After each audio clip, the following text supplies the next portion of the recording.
wa hiya hamdulillahi wa salatu ala nabi bilafzihima wa wasiyatun bi taqwallahi fihima wa qira'atu ayatin fi ihdahuma wa du'aun walau rahimakumullah fi saniyatin.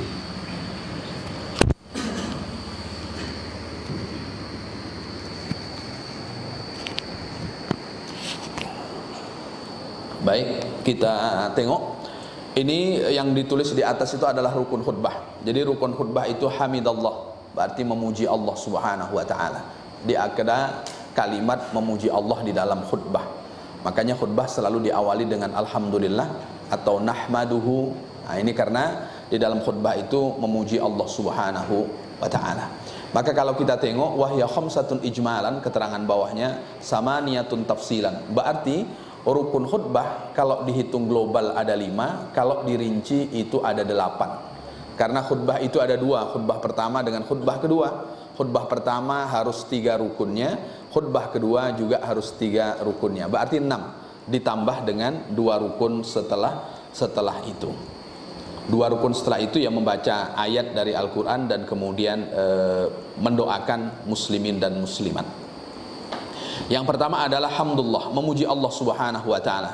Wasaniha, yang kedua adalah salatun ala nabi sallallahu alaihi wasallam, bersolawat kepada baginda Rasul sallallahu alaihi wasallam.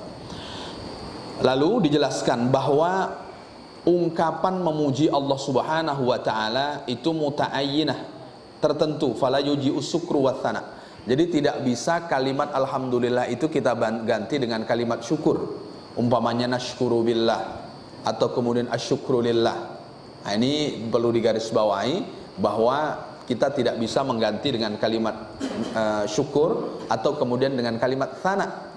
Meskipun syukur itu juga untuk memuji Allah dan tsana itu juga untuk memuji Allah Subhanahu wa taala. Jadi kalimatnya tertentu adalah kalimat hamdu, baik menggunakan kata masdarnya alhamdulillah atau menggunakan kata kerjanya nahmadu. Nah, ini terkait dengan rukun yang perlu diperhatikan ketika kita khutbah. Wa yata'ayyanu lafzul jalalah fala yujzi'ul hamdu lirrahman. Dan kemudian ketika kita menyebut nama Allah setelah kalimat memuji, itu lafzul jalalah, tidak kita ganti dengan alhamdulillahirrahman. Jadi alhamdulillah atau kemudian nahmadullah, tidak nahmadur rahman. Jadi lafzul jalalah yang kemudian perlu diperhatikan. Kalau kita ceramah bebas, tapi karena ini khutbah, maka ada rukun yang diperhatikan di dalam khutbah. Dan buku yang saya ambil ini adalah buku Fil Fiqhi ala Madhabil Imam Syafi'i. Jadi fikih secara madhab Imam Syafi'i. Jadi kita tidak mendebatkan kalau seandainya nanti para ustadz membahas terkait dengan fikih-fikih khutbah selain mazhab Syafi'i. Yang saya sampaikan fikih mazhab Syafi'i dan saya ambil dari buku Nihayatuz Zain fi Irsyadil Mubtadi'in. Jadi lafaznya tertentu. Lalu kemudian yang kedua, setelah memuji Allah sudah selesai, lalu kemudian lafaz bersolawat kepada baginda Rasul sallallahu alaihi wasallam. Lafaz memuji Rasul itu tidak, bersolawat kepada Rasul itu tidak mesti Allahumma sholli ala Muhammad, bal yujzi'u nusalli au usalli. Jadi boleh kita bersolawat kepada Rasul dengan kalimat nusalli wa nusallimu ala habibina wa syafi'ina wa qurrati a'yunina, itu boleh. Atau kemudian kalau itu kan kata kami, umpamanya saya usalli wa usallimu, itu boleh. Jadi tidak mesti dengan kalimat Allahumma sholli ala Muhammad.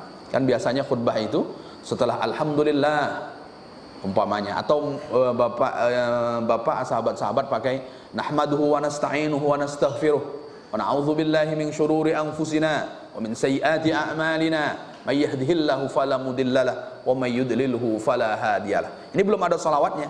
Kalau ini saja lalu kemudian kita tutup dengan membaca Al-Quran atau wasiat bertakwa, ini berarti kita belum membaca salawat kepada baginda Rasul. Jadi salawatnya itu wassalatu atau Allahumma salli ala sayyidina Muhammad wa ala ali sayyidina Muhammad wa ala alihi wa ashabihi wa man tabi'ahu bi ihsanin ila yaumiddin. Itu boleh dengan kalimat nusalli, boleh dengan kalimat usalli, boleh juga dengan Allahumma salli ala sayyidina Muhammad. Itu terkait dengan redaksi bersolawat kepada baginda Rasul sallallahu alaihi wasallam. Ini terkait dengan solawat. Berarti sudah 2 rukun khutbah yang kita bacakan pada malam hari ini. Lalu kemudian yang ketiga, Wasalithuha wasiyatun bittaqwa. Yang ketiga adalah wasiat bertakwa. Jadi wasiat takwa. Maka usikum wa iyaya binafsi, umpamanya kan, usikum wa iyaya bittaqwallah. Terserahlah dengan kalimat apa, yang jelas ada unsur berwasiat bertakwa kepada Allah Subhanahu wa taala. Kita tengok, wala yata'ayyanu lafzul wasiyah wala madatuha, dan tidak harus menyebutkan menggunakan kalimat wasiat. Jadi akan khotib berwasiat kepada diri khotib secara pribadi dan jamaah yang hadir pada kesempatan Jumat yang berbahagia ini tidak mesti dengan kalimat wasiat. Itu tidak mesti. Tidak mesti, karena li'annal maksud al-wa'dhu wal hissu 'ala ta'ah. Karena maksudnya dari wasiat itu adalah memberikan nasihat baik dan kemudian menganjurkan untuk taat kepada Allah. Maka boleh kalau seandainya dengan kalimat ati Allah. Nah, itu boleh. Intinya wasiat bertakwa itu adalah anjuran, motivasi untuk taat kepada Allah. Maka boleh dengan kalimat ati Allah warqibuh. Nah, itu boleh. Jadi tidak mesti dengan ittaqullah. Nah, cuman memang yang familiar adalah kalimat ittaqullah. Ini khawatirnya orang protes dengan khotib ketika tidak ada kalimat takwa, dia ganti dengan kalimat atiullah. Nah, khotib batal nih. Kenapa? Karena ada rukun khutbah yang tidak dipenuhi. Apa dia? Karena tadi tidak berwasiat bertakwa. Buktinya tak ada kalimat takwa. Padahal kalau kita baca buku mazhab Syafi'i, itu fayakfi. Fayakfi itu maknanya cukup. Boleh kita menggunakan dengan kalimat atiullah. Ini mohon maaf nih, jadi agak cepat ini karena waktunya nampaknya yang paling pendek. Soalnya semalam agak lebih panjang ini. Ini terkait dengan wasiat bertakwa. Warabi'uha. Lalu kemudian syarat yang keempat dalam khutbah Jumat itu adalah qiraatu ayatin fi ihdahuma. Dalam salah satu dua khutbah mesti ada ayat Quran yang dibaca. Mesti ada. Kalau dua-duanya ada ayat Quran ya tidak apa-apa. Tapi jangan sampai di antara dua khutbah itu tidak ada sama sekali ayat Quran yang dibaca. Jadi mesti ada ayat Al-Quran yang dibaca. Entah itu ayat ya ayyuhalladzina amanuttaqullaha haqqa tuqatih, atau kemudian dengan kalimat ya ayyuhan nasu ubudu rabbakumul ladzi khalaqakum walladzina min qablikum la'allakum tattaqun, atau kemudian ayat yang ayat itu terkait dengan materi khutbah yang kemudian akan disampaikan. Karena biasanya banyak khotib ketika khutbah ada catatannya, dia bacakan ayat, dia bacakan terjemah, dan itu ternyata isi khutbah yang akan disampaikan. Tapi juga banyak khotib dia lebih berpanjang-panjang pada muqaddimah dengan sholawat. Ini tanda tak persiapan dia. Nah, jadi takut sebentar, makanya terpaksa dipanjangkan muqaddimahnya.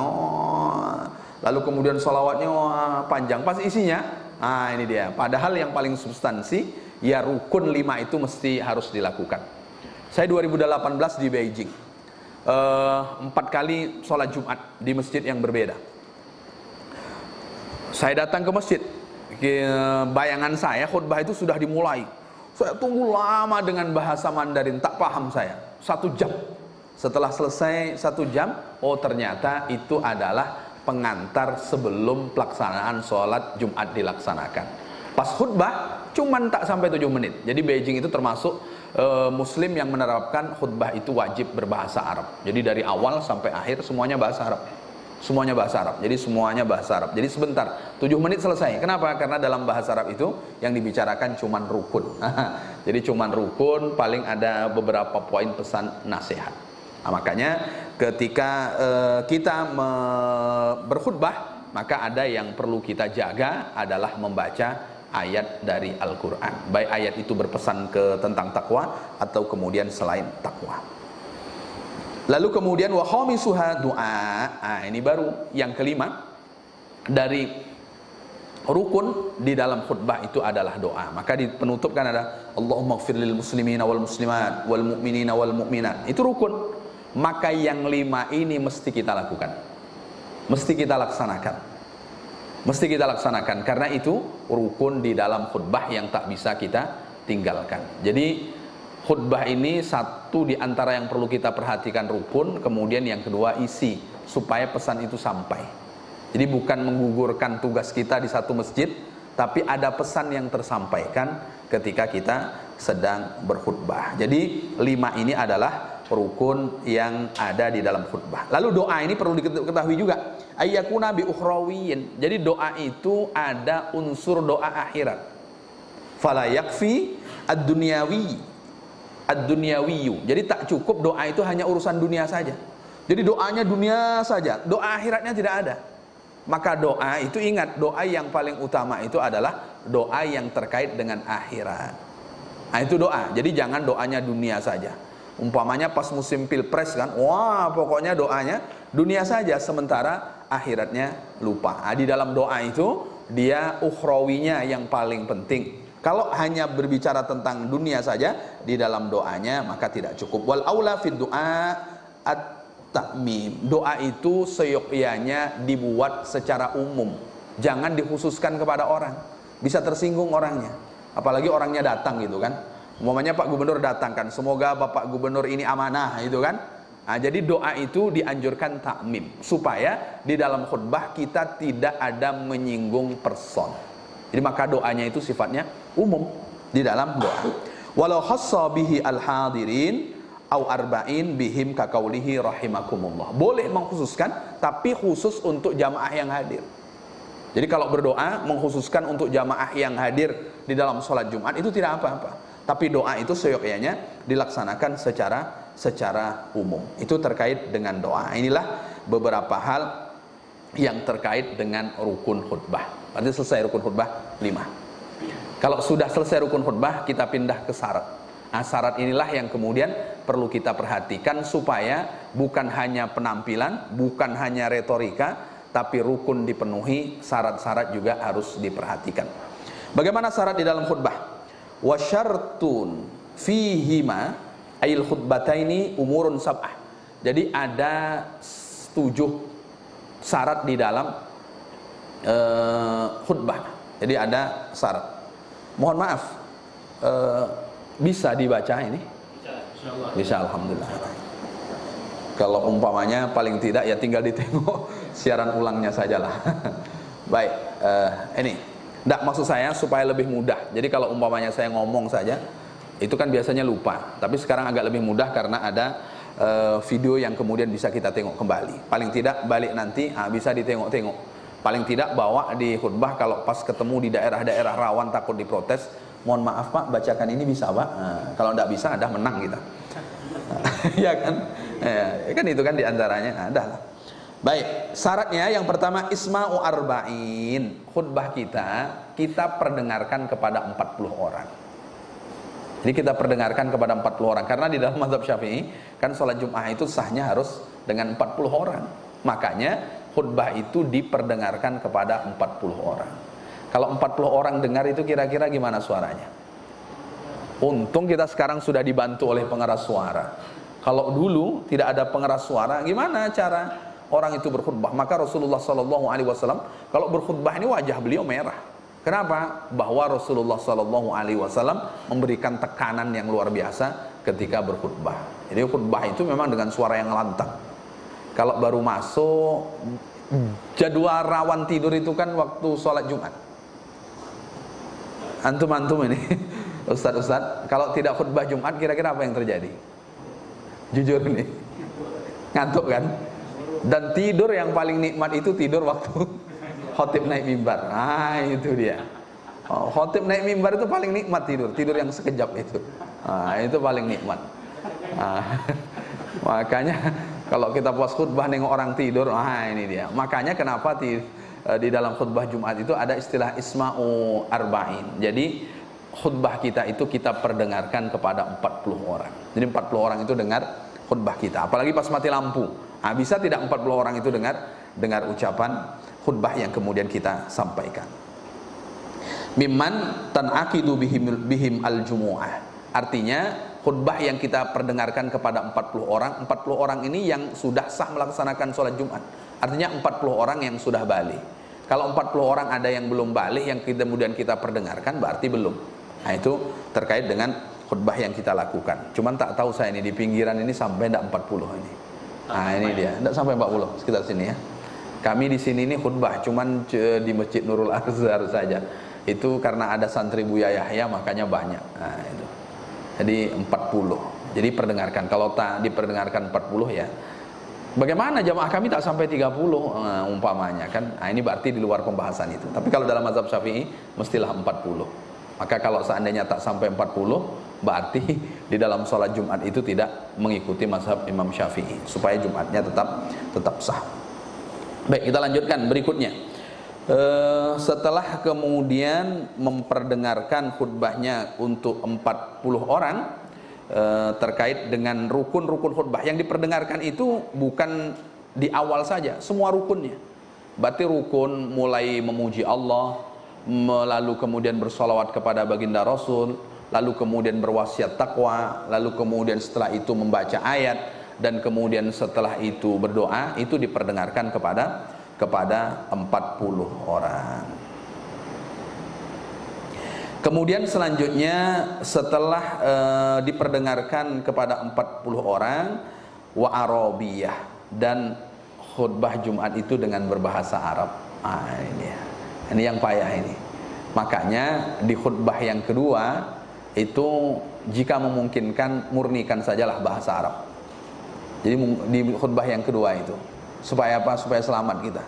Yang kedua itu ya, karena kita bahasa Arab orang tak paham atau kita juga sulit untuk kemudian berbahasa Arab. Nah, jadi kalau khutbah pertama ya tidak apa-apa. Tapi dijelaskan di sini yang maksud berbahasa Arab bi antakuna arkanul khutbataini bil arabiyah. Jadi rukun-rukun khutbahnya yang berbahasa Arab. Maka doanya itu mesti berbahasa Arab. Jadi doa itu Allahumma firil muslimina wal muslimat itu berbahasa Arab. Kalau nanti umpamanya antum ingin terjemahkan ya ada apa-apa, tapi mesti ada bahasa Arabnya. Wasiat taqwa ittaqullaha haqqa tuqatih. Nah, itu juga berbahasa Arab. Alhamdulillah tidak boleh kita ganti. Segala puji bagi Allah, salawat salam atas baginda Rasul sallallahu alaihi wasallam. Lalu kemudian berwasiat takwa kepada Allah Subhanahu wa taala. Lalu kemudian Al-Qur'annya hanya dibaca terjemahnya saja. Lalu kemudian doanya diterjemahkan saja. Ah, ini kan habis 5 rukun tidak ada bahasa Arabnya sama sekali. Maka 5 rukun itu meski berbahasa Arab, meskipun nanti pesan-pesannya tetap berbahasa Indonesia. Maka rukunnya kan tetap bahasa Arab kan. Kalau kita khutbah pembukaan itu kan rukun itu yang berurutan 3 itu memuji Allah, bersalawat kepada Nabi, wasiat, itu berurutan itu. Nah, maka ketiga-tiganya sudah secara otomatis berbahasa Arab. Membaca Al-Qur'annya juga tentu Al-Qur'an yang kita baca, bukan terjemahnya. Kalau ceramah silakan baca terjemahnya, tapi kalau khutbah meski kita baca Al-Qur'annya. Dan Al-Quran ini kalau memang tidak hafal catatlah, atau kemudian biasanya di mimbar-mimbar khutbah itu disiapkan Al-Quran. Di mimbar-mimbar khutbah itu kan biasanya disiapkan Al-Quran. Jadi kita mudah untuk kemudian kita menengoknya. Dia yang repot ini memang kalau dadakan, ini repot ini. Apalagi judul sudah ditentukan, kita tak persiapan. Ini repot nih kan. Apalagi diumumkan oleh MC sebelum khutbah. Judul materi khutbah hari ini yang ditetapkan oleh MDI IKMI Kota Pekanbaru adalah A itu kan. Waduh, kita tak persiapan, ini repot ini biasanya kan. Tapi kalau tadi ditetapkan agak bebas kita. Asal masjidnya berbeda saja aman gitu kan. Kalau masjidnya sama ditandai orang. Nah, paling itu lagi ceramahnya gitu kan. Khutbahnya. Nah, ini dia. Maka mohon maaf kalau di sekitaran Palas yang menjadwalkan IKMI, MDI atau beda-beda? Atau IKMI, MDI juga Yayasan Takdir. Oh, IKMI, MDI dan juga Yayasan Takdir. Adalah lengkap ini. Berarti tinggal menyesuaikan terkait dengan judulnya. Sampai di mana? Tadi berbahasa Arab ya, berbahasa Arab. Jadi berbahasa Arab. Lalu kemudian kalaulah seandainya fa illam yakun summaman yuhsinul arabiyah, kalau seandainya yang berkhutbah ini tak ada sama sekali yang berbahasa Arab, maka 1 orang saja yang bisa itu sudah mewakili. Maknanya kita yang akan khutbah, rukun itu mesti sampaikanlah dalam bahasa Arab, meskipun nanti kita terjemahkan. Umpamanya terjemahkan bersyukur kepada Allah, itu kan sudah kita terjemahkan. Bersolawat kepada Nabi, itu kan sudah kita terjemahkan. Khotib berwasiat kepada diri khotib dan jamaah yang hadir, bertakwalah kepada Allah, itu kan sudah terjemahkan. Tapi meski ada bahasa Arabnya, jadi sampaikan dalam bentuk bahasa Arabnya.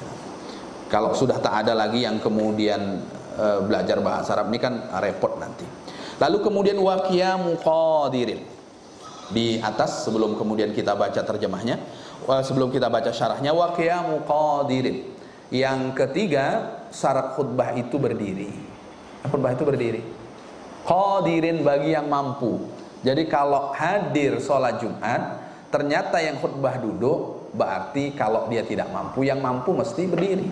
Sama dengan sholat. Sholat itu mampu berdiri, meski berdiri. Tak boleh dengan selain berdiri, dengan duduk. Kecuali sholat sunnah. Sholat sunnah boleh dengan duduk. Tapi pahala sholat sunnah dengan duduk separuh dari orang yang sholat sunnah berdiri. Kira-kira ingin dapat separuh atau dapat utuh? Nah, ini dia. Maka khutbah itu dengan berdiri. Tapi qadirin, bagi orang yang mampu di dalam dua khutbah. Khutbah pertama dengan khutbah kedua. Fa'in ajaza anhu khotoba jalisan walau ma'a wujudil qadir. Maka khotib boleh khutbah dengan duduk meskipun ada orang yang bisa berdiri untuk khutbah. Nah, jadi tetap boleh khutbah itu duduk meskipun ada yang bisa berdiri. Tapi tadi kalau berukun berbahasa Arab itu meski yang bisa bahasa Arab, meskipun ada banyak yang bisa khutbah tapi tak bisa menyampaikan rukun di dalam bentuk bahasa Arab. Tapi kalau duduk meskipun ada orang yang mampu berdiri di dalam syarat itu boleh dia sambil duduk. Wal aula lil ajiz al istinabah. Tapi seyogyanya kalau dia tidak mampu berdiri, carilah orang yang bisa berdiri. Jadi jangan paksakan. Ya kalau tak bisa berdiri, cari orang. Umpamanya kita sedang sakit umpamanya, kan entah lepas jatuh. Tapi sudah bisa beraktivitas, cuma tak sanggup berdiri. Jangan paksakan khutbah. Kalau yang lebih afdal ya. Artinya cari orang yang bisa berdiri untuk kemudian berkhutbah. Lalu kemudian watuhurun. Nah, nih syarat berikutnya, khotib itu harus dalam keadaan suci. Ini dalam keadaan suci. Jadi khotib, karena dua khutbah itu kan pengganti dari 2 rakaat. Jadi ada 2 rakaat sholat Jumatnya, ada 2 rakaat yang seharusnya 4 rakaat dalam sholat zuhur, itu kemudian pada 2 khutbah. Maka dia harus dalam keadaan suci. Anil hadasil akbar wal asghar, baik hadas besar atau kemudian hadas kecil. Jadi khotib itu harus suci. Jadi kalau kita sudah main mimbar lalu kemudian selesai orang berazan kita batal, ya kita wudhu dulu. Kita mesti dalam keadaan suci. Nah, ini kemudian suci wa an najsin ghairi ma'fuwin anhu fi badanihi wa thawbihi wa makanihi. Lalu kemudian suci dari najis yang tidak dimaafkan. Kan ada najis yang dimaafkan. Contoh umpamanya keluar darah sikit di tangan kita, itu ma'fu. Tapi ada najis yang tidak ma'fu.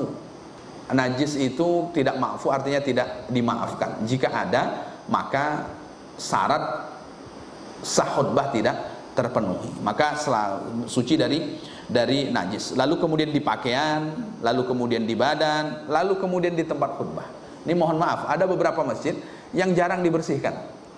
Sehingga pas ketika kita tengok, banyak pula ini tai cecak itu kan. Nah, ini makanya diperhatikan bahwa tempatnya suci. Kalau tidak, ingatkan kalau seandainya tempat itu tidak suci, maka tempatnya itu juga suci. Di tempat di mana kita melakukan khutbah itu adalah dalam keadaan suci. Tempatnya suci.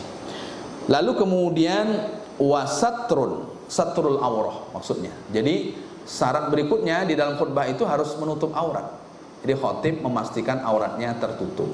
Aurat laki-laki aurat laki-laki itu mabaina surah wa rukbah, antara pusat dengan lutut tertutupi.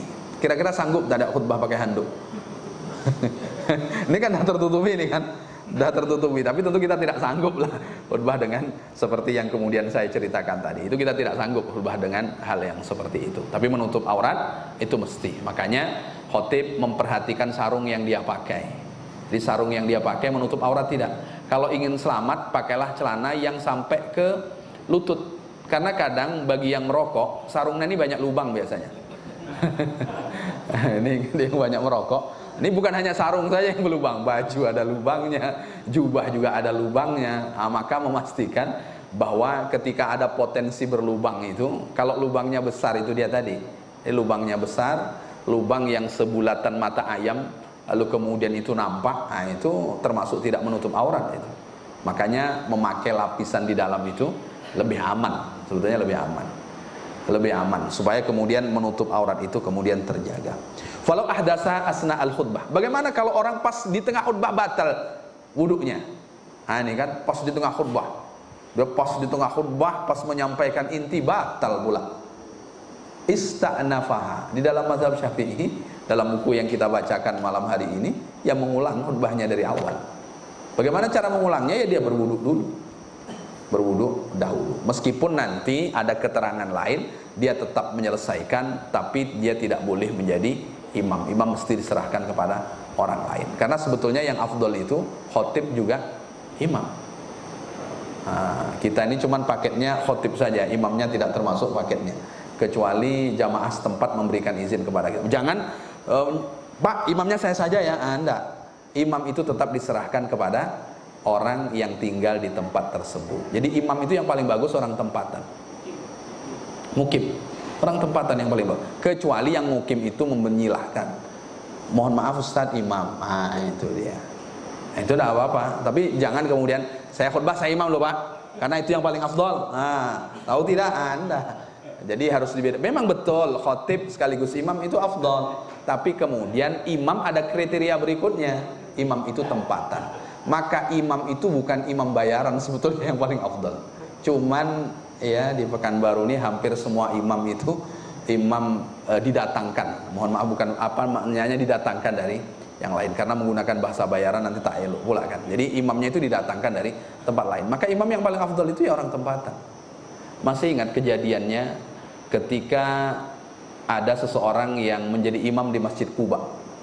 Masjid Quba itu masjid yang pertama Rasulullah bangun di Madinah. Imam ini kalau sholat selalu membaca 2 surat. Satu diantaranya mesti Qul huwallahu ahad. Kalau kita bisanya 1 surat Qul huwallahu ahad, tidak apa-apa tuh. Kalau 2 surat tambah panjang nih, makmum tambah habis ini biasanya kan. Qul huwallahu ahad itu. Lalu kemudian diproteslah oleh kawan-kawannya, diadukan kepada Rasul sallallahu alaihi wasallam. Kata Rasul, "Kenapa engkau tidak mendengarkan nasihat kawan-kawanmu untuk membaca dengan 1 surat saja? Kenapa meski 2 surat?" Dia jawab dengan kalimat, "Inni uhibbuha." Rasul, aku suka dengan surat Al-Ikhlas.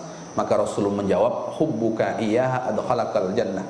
Cintamu terhadap surat Al-Ikhlas itulah yang mengantarkanmu masuk ke dalam surga. Nah, itu dalil bagi bapak yang cuman hafal surat Al-Ikhlas. Asal rakaat kedua Qul huwallahu ahad. Ada dalilnya? Ada. Yang 1 surat saja, yang saya sebutkan 2 surat kan. Yang 1 surat aja ada. Ketika Rasulullah mengutus seorang utusan, lalu kemudian ternyata seorang utusan itu, kalau dulu kan pimpinan perang juga pimpinan sholat. Jadi pimpinan secara struktural juga pimpinan secara spiritual. Asal rakaat kedua Qul huwallahu ahad. Asal rakaat kedua Qul huwallahu ahad. Nah, itulah yang diprotes. Lalu kemudian kata Rasulullah, "Saluhu li ayyi syai'in yasna'u dzalik." Coba tanya kepada dia, kenapa dia buat itu? Setelah ditanya, dia jawab, "Aku suka dengan surat Al-Ikhlas." Kenapa? Karena surat Al-Ikhlas satu-satunya surat yang berbicara tentang Allah itu cuma Al-Ikhlas, tak ada yang lain. Carilah di dalam Al-Quran. Maka namanya pun tak diwakili oleh kata yang ada di dalamnya. Tak ada kata ikhlas di dalam surat Al-Ikhlas. Karena ikhlas itu murni, sehingga surat Al-Ikhlas itu hanya murni membicarakan sifat Allah Subhanahu wa taala. Setelah itu wajulusun bainahuma. Berarti ada duduk di antara 2 khutbah. Jadi ada duduk di antara 2 khutbah. Maka duduk di antara 2 khutbah bituma'ninatin fi julusihi wujuban. Jadi duduknya itu tenang, ujub. Jangan pas duduk sibuk pula buka HP. Apalagi mati tadi live streaming ini kan. Ini kan sibuk diaktifkan balik. Ini penyakit khotib ingin viral nih. Kalau bisa tak usah direkam. Kalau ingin merekam niat betul, pasanglah sebelum kita naik khutbah di depan itu, nyalakan, itu tidak apa-apa. Jangan pula di mimbar nih. Loh, iya ini loh. Nah, ini jadi nanti pas sholat, jadi tidak usah live streaming itu kan. Jadi kalau memang niat ya kita bawa, kita siapkan, atau bawa tim lah untuk merekam. Nah, jadi jangan pula kita sendiri pas duduk di antara 2 khutbah seharusnya tumakninah kan, ya sibuk pula, ini kan, sibuk menghidupkan live streamingnya atau mematikannya. Nah, ini dia, ini kan penyakit juga ini kadang kan.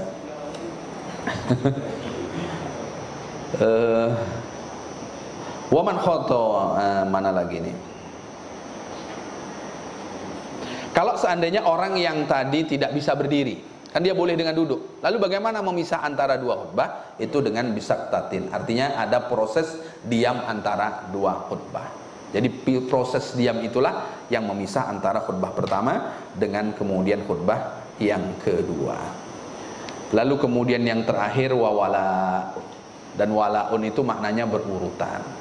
Jadi khutbah itu dilaksanakan berurutan, bainal khutbaini wa baina arkanihima wa ba'diha wa bainahuma wa bainas shalah. Jadi artinya memang berurutan di dalam khutbah. Ada khutbah pertama dulu, baru khutbah kedua, lalu kemudian sholat. Jangan sholat dulu baru khutbah. Nah, itu Idul Fitri namanya nanti kan. Nah, jadi memang berurutan ketika kita melakukan syarat-syarat di dalam syarat melaksanakan Jumat. Ini diantara beberapa hal. Mungkin kita buka sesi tanya jawab, ini sudah berlebih. Baik, silakan. Yang di depan dahulu. Yang pertama tadi yang khutbah yang andal itu kan di tengah masyarakat itu ada identik dengan kalau alhamdulillah itu NU, kalau alhamdulillah itu Muhammadiyah itu gimana? Sama ya. Sebetulnya alhamdulillah dengan apa namanya? Innal hamdalillah, ya ndak NU ndak Muhammadiyah itu sebetulnya kan itu memang rukun yang mesti dilakukan gitu. Dia kan tadi sudah kita bahas bahwa intinya ada kalimat hamdu, mau menggunakan diawali dengan dia sebagai awal. Kalau dia sebagai awal itu kan maksudnya dia sebagai mubtada. Kalau alhamdulillah dia kan awal itu. Kalau innal hamda berarti dia adalah isim inna umpamanya. Kan dia tidak ada masalah. Intinya ada memuji Allah Subhanahu wa taala. Jadi itu tidak mesti. Jadi kalau sebetulnya khotib itu yang arif yang paling bagus. Ini nampaknya suka alhamdulillah, berarti alhamdulillah. Nampaknya jamaahnya suka innal hamda, berarti innal hamda. Nah, innal hamdalillah umpamanya kan. Kita sesuaikan saja. Tapi yang jelas baik innal hamda atau alhamdulillah itu sama-sama sudah memenuhi sebagai rukun di dalam khutbah. Wallahu a'lam. Baik, silakan.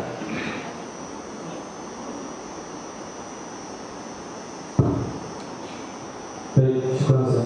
Menyambung mungkin dari pertanyaan Ustaz Romani tadi. Ada satu lagi Ustaz, khotib tertentu lah ya, kita nggak bilang apa firqonya gitu. Itu biasanya selalu membawakan hadis fa inna asraqal hadis kitabullah. Apakah itu memang bahagian dari kesyarat atau kerukun atau mana jatuhnya Ustaz? Satu Ustaz. Yang kedua Ustaz, bagaimana kalau ketika khutbah itu anak-anak kan ribut Ustaz? Panitia masjid atau pengurus kan nggak bisa tuh mendiamkan karena ada larangan untuk berbicara. Sia-sia ibadah Jumatnya. Maka dari saya baca bisa belajar katanya khatib boleh saja melakukan apa namanya teguran pada anak-anak. Apakah memang seperti itu Ustaz? Dan prakteknya bagaimana? Apa nggak nanti ketika kita praktekkan malah jemaah merasa aneh gitu Ustaz? Ini kok gini, khotibnya kok gini kali gitu loh, bebas sekali kayak nggak ibadah gitu. Baik, yang pertama bahwa membaca fa inna asdaqal hadis kitaballah itu tidak syarat juga tidak rukun. Tidak syarat tidak rukun. Ya, kalau tidak syarat tidak rukun ya kan tidak syarat tidak rukun. Dia syarat bukan, rukun juga bukan. Kita sudah bahas tadi tidak masuk dalam kategori. Maka tidak membacanya ya tidak apa-apa karena dia tidak syarat juga tidak rukun. Itu yang pertama. Kemudian boleh imam menegur jamaah, boleh. Imam itu boleh menegur jamaah. Begini. Ya, khotib kan imam sebetulnya ya. Baik, khotib baik. Khotib boleh menegur jamaah. Khotib itu boleh. Rasulullah menegur orang yang duduk ketika dia belum sholat sunnah dan Rasulullah sudah di atas mimbar. Itu Rasulullah tegur. Rasulullah minta dia berdiri untuk sholat sunnah. Itu maknanya imam boleh. Yang tak boleh itu makmum. Makmum tak boleh berbicara. Artinya jamaah itu tak boleh berbicara. Kalau imam boleh. Termasuk satu peristiwa yang disampaikan tadi, khotib belum boleh menegur anak-anak yang ramai. Cuman masalahnya di kita, jangan sampai fikih khutbahnya yang paham imam, khotib, jamaahnya tak paham. Ini berbahaya juga ini gitu kan. Akhirnya kata tak ada khutbah, baru seumur-umur saya mendengarkan khotib menegur anak kecil, tak sah sholat Jumat kita mesti ulang dengan sholat zuhur umpamanya kan. Karena memang pengetahuan itu harus kedua belah pihak. Jadi kalau tidak kedua belah pihak, cuman orang sekarang ini kan ngeyelnya lebih panjang dia dibanding membacanya. Masih ingat kejadian ketika Rasulullah SAW sedang menyelesaikan urusan dua kabilah yang bertikai, sehingga sholat itu lambat. Karena lambat, Bilal mengadu kepada Sayyidina Abu Bakar, saya azan ya Abu Bakar, tapi nanti engkau imam, karena Rasul sedang menyelesaikan kelompok yang bertikai. Ini diantaranya, kalau ada orang sedang berkelahi, jangan langsung jadi imam, selesaikan dulu gitu. Jangan dibiarkan orang bak-buk alhamdulillahirabbil alamin. Selesaikan dulu. Nah ini kadang kita ini egois gitu kan. Rasul itu bukan itu saja. Ini mohon maaf. Ceklah, Rasulullah itu di Sahih Bukhari pernah sudah berdiri di tempat sholat subuh. Mohon maaf, saya lupa belum mandi wajib. Rasulullah tinggal balik dulu. Kira-kira gimana makmumnya itu? Makmum tak ada yang berani nunggu Rasul. Itu makmum zaman dulu. Makmum sekarang titit, imam, masih kumat. Nah ini kan, sebetulnya yang memberikan aba-aba itu kan imam. Cuman sekarang sudah diwakili yang memberikan aba-aba jam ini, jam otomatis itu, tit gitu kan. Nah, sahabat tuh pernah menunggu Rasulullah datang sholat isya sampai jam 12 dini hari, sampai lewat. Ada yang tertidur, ada yang gini-gini. Rasulullah baru datang, ternyata sahabat tak ada satupun yang berani melaksanakan sholat isya. Nah coba, ini kan luar biasa. Maka sebetulnya fikih makmum dengan fikih imam ini perlu dicocokkan mungkin. Nah, makanya perlu juga kadang kalau mengaji, bacalah buku fikih imam dan makmum. Jadi secara sederhana bahwa boleh imam menegur makmum. Bagi imam boleh. Tapi kalau justru jamaah yang di dalam menegurnya, nah itu Allah. Baik, silakan. Baik. Assalamualaikum. Waalaikumsalam warahmatullahi wabarakatuh. Pertanyaan saya ini, ada polemik yang terjadi di masyarakat setelah khotib membacakan rukun, langsung isi khutbah tidak katakan setelah mendengar ini bahwa setelah mendengar bahasa Indonesia langsung isi khutbah. Setelah selesai ceritanya, jadi ada yang mengatakan ini tidak sah, hanya dia mengatakan ini tidak masalah, hanya ribut terjadi. Ini gimana gitu? Wasiat semua rukun itu sudah dibacakan di awal, langsung dia isi cerita khutbah lagi. Apa lagi dia kalau doa itu mesti di akhir, kan rukun khutbah ada doa yang di penutup. Udah di awal, udah pertama. Alhamdulillah, sholawat, bertawaf, Al-Quran. Baru isi langsung khutbah. Isi khutbah tidak dibaca lagi. Alhamdulillah. Khutbah keduanya. Yang pertama. Tak pakai bahasa Indonesia, bahasa Indonesia lagi. Oh. Saya di Masjid Aceh yang di jalan apa namanya Masjid Aceh itu? Air Hitam. Di Masjid Aceh itu justru kita pakai bahasa Indonesia dulu.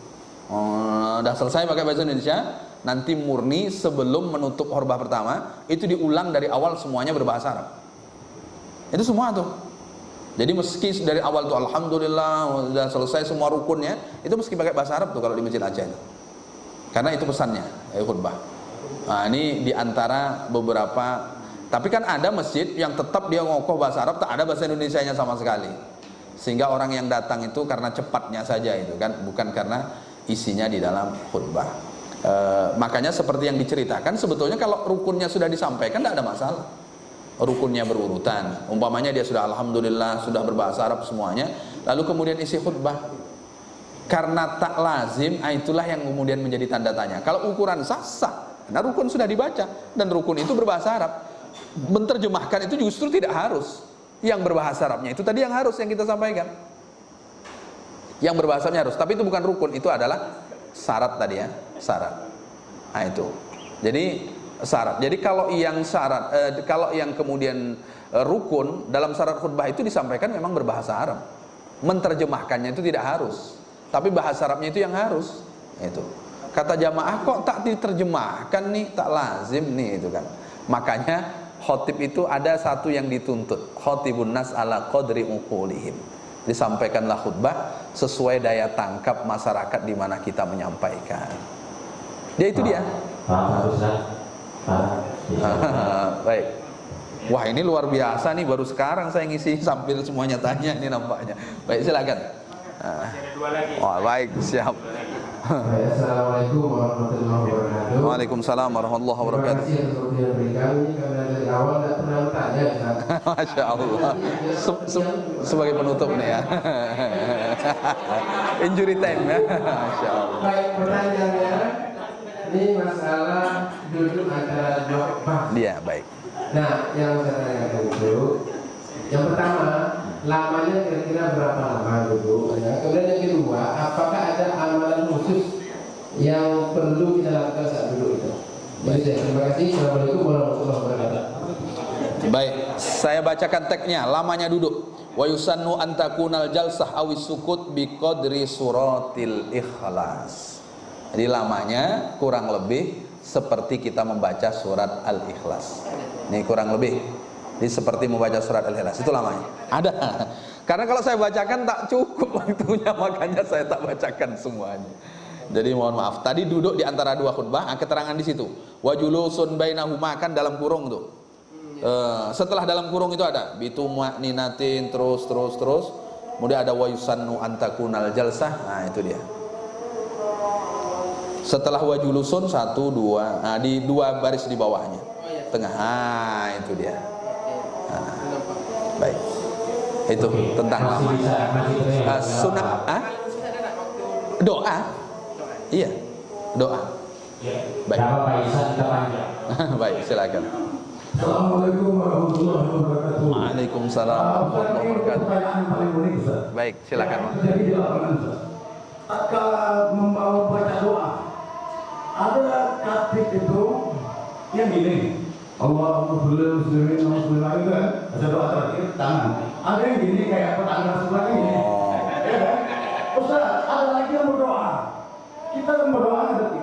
Ya kan? Berdoa ada 3. Kalau berdoa ini makmum enggak? Allahumma sholli muslimin wa muslimat. Kita makmum. Jadi kan ada 3 orang mentok. Yang paten. Ya, soalnya ada yang gini.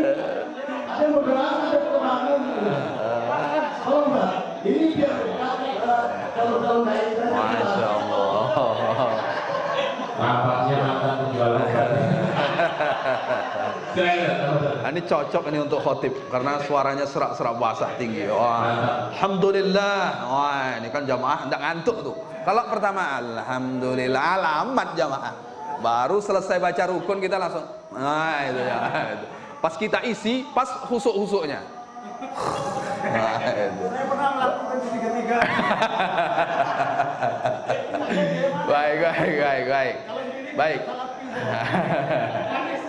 Baik.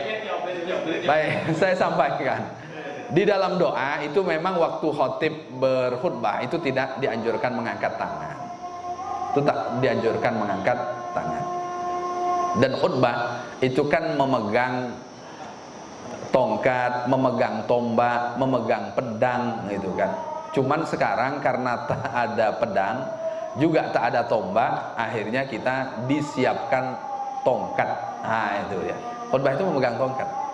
Jadi kalau kita berdoa umpamanya kita pegang sebelah kanan kan, coba tengok di beberapa masjid. Jadi pegangnya sini kan? Iya kan? Sebagian masjid. Kalau dia ukurannya rendah, pegangnya sini nih. Ada kemudian memang karena tinggi dipegangnya kan gini, atau kemudian gini.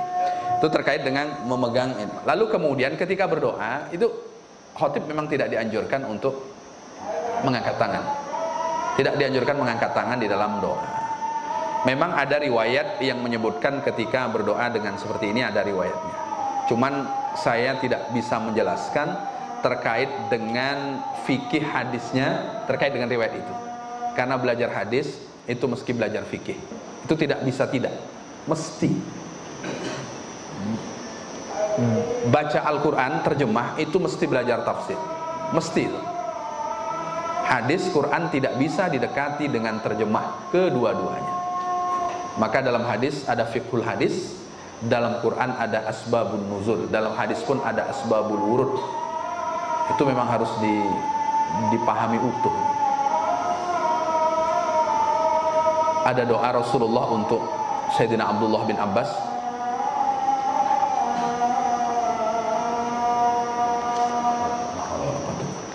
Allahumma faqihu fid din wa 'allimhu ta'wil. Ada bahasa ajarkan kepadanya takwil. Takwil itu bukan makna tersurat. Takwil itu makna tersirat. Berarti memang sejak dahulu sudah ada memahami makna tersirat dari Al-Quran. Dan itu meski merujuk kepada buku tafsir. Karena ahli tafsir yang diakui itu memang yang sudah meninggalkan karya-karya. Kalau tafsir bil ma'thur, tafsir bil ma'thur itu mendokumentasikan sabda-sabda Rasul, perbuatan sahabat, baca tafsir Ibnu Katsir. Tafsir Ibnu Katsir. Kalau tafsir Jalalain itu untuk makna dari kata yang ada di dalam Al-Quran. Mungkin itu yang dimaksud. Jadi itu tidak syarat, tidak rukun. Ya posisi aman ya gini aja. Allahumma ighfir lil muslimina wal muslimat wal mu'minina wal mu'minat, itu udah aman dah, pegang. Aman udah. Iya. Atau pegang apa namanya itu? Mimbar. Allahumma ighfir lil muslimina wal muslimat. Tidak berdoa apalagi membalikkan gini. Ya. Di saat khutbah seorang khatib terlupa membaca salah satu rukun khutbah sampai akhir khutbah selesai. Kemudian dari jemaah itu tidak ada yang menegur, tidak ada yang memberitahu karena mungkin ketidaktahuan atau apa. Bagaimana nasib sholat Jumat Ustaz? Baik. Khatib lupa, jamaah tak ada yang mengingatkan, ya udah selesai. Jadi, ya kalau yang tidak ada yang mengingatkan tuh justru selesai. Kalau yang ada mengingatkan tuh jadi masalah kan gitu. Hah? Gimana? Diingatkan dengan cara dengan bagaimana caranya kan? Diingatkan sama jemaah, tapi tetap juga terus. Berarti itu khotib teking namanya. Dan kalau rukun itu yang mesti diingatkan, ya tetap dipenuhilah ingatan. Jadi kalau belum membaca sholawat, ya baca sholawatnya. Itu makanya paling selamat itu 3 yang pertama itu mesti berurutan. Selamat kita. Tambah 1 membaca Al-Quran. Itu kalau udah 3 berurutan selesai itu. Kalau di awal itu kan udah 3 berurutan kita kan. Bahkan tangan ayat Al-Quran 4 malahan berurutan. Kan tinggal 1 doa di akhir, selesai kita selamat. Maka membiasakan mengurutkan 4 yang pertama itu penting.